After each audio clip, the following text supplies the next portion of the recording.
So often I see a news story and I think there will be lawyers. And this morning we have one to answer some of those questions. Chuck Caraway from Rio Caraway joining us. Good morning, sir. Thanks for being with us. Morning. It's never a good sign when lawyers need to get involved. Yeah, but you see lots of times in news stories, it's like there's going to be some billable hours on this. Okay, so this first story is crazy. There is an attorney down in Southern California who was fined $10,000 because he used ChatGPT or something to write an official document that he was submitting to an appeals court, and there was all kinds of false information in there that the chat bot hallucinated, if you will. Yeah, so this is apparently a record fine against an attorney, which honestly in this case is rightfully so, because it wasn't the fact that he used ChatGPT. A lot of attorneys are starting to turn towards AI and different forms like ChatGPT in order to assist them in their work.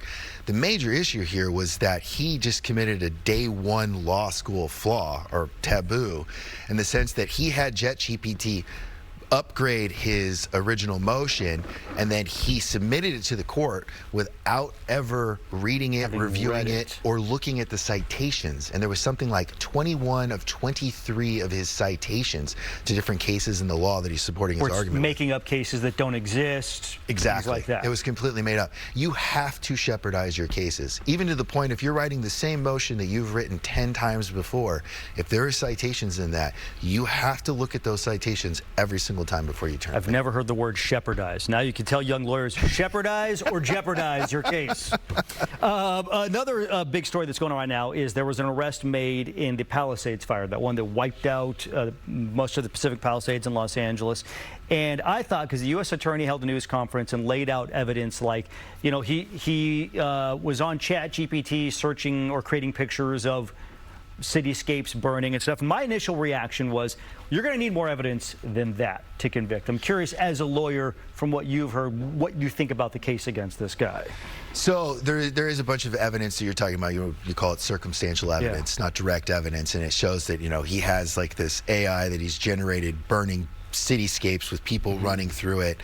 Also, when they found him, they found that he had searched, am I responsible if my cigarette causes a fire and then it goes out of control? But really, there's a lot more direct evidence in this case. What's really important here is that the Palisades fire was started as a result of the fire he initially started on New Year's Day. A week earlier, yeah. And it didn't completely burn out, and then when they had high force winds come in, it created the Palisades fire.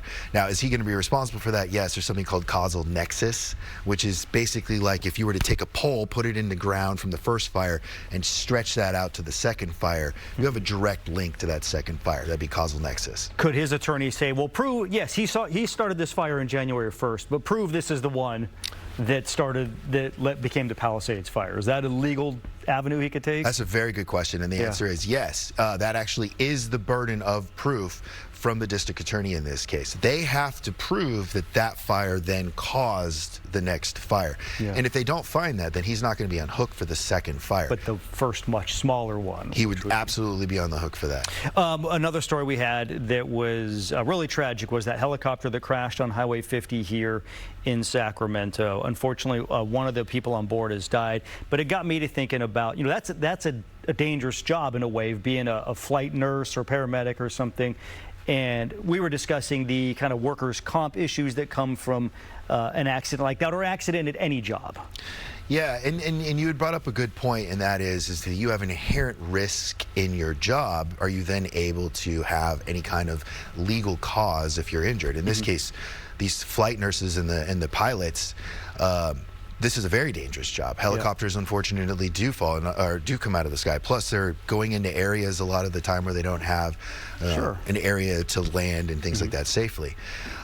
Fortunately, what we have is we have the workers' compensation system, which allows for you to have a lawsuit in these types of cases for injuries or death where you're injured on the job as a result of the job. And I don't believe that inherent risk is really a factor in that.